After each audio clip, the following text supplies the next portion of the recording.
Hey guys, do you ever find yourself struggling to get rid of those pesky dark circles under your eyes?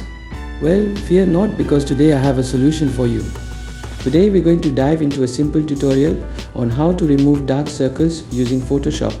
Many people struggle with finding the right technique to conceal or remove them effectively. It can be frustrating trying to achieve a flawless look when those dark circles keep getting in the way.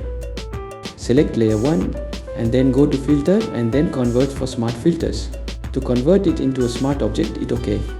And then go to filter again, other, and then high pass.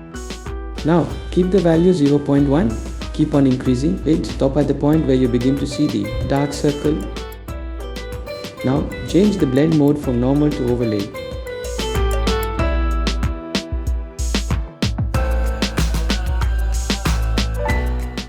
Select the eyedropper tool.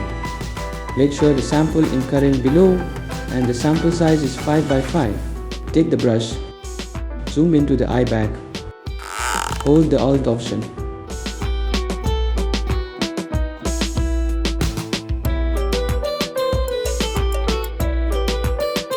Just like magic, those dark circles are now a thing of the past. With a few simple edits, you can achieve a flawless complexion that will have you looking fresh and well rested. By following a few key steps and using the right tools, you can achieve a flawless look in no time. Remember, practice makes perfect, so don't be afraid to experiment and find what works best for you. I encourage you to try out this tutorial for yourself and share your results in the comments below. Don't forget to subscribe to our channel for more Photoshop tips and tricks. Thanks for watching.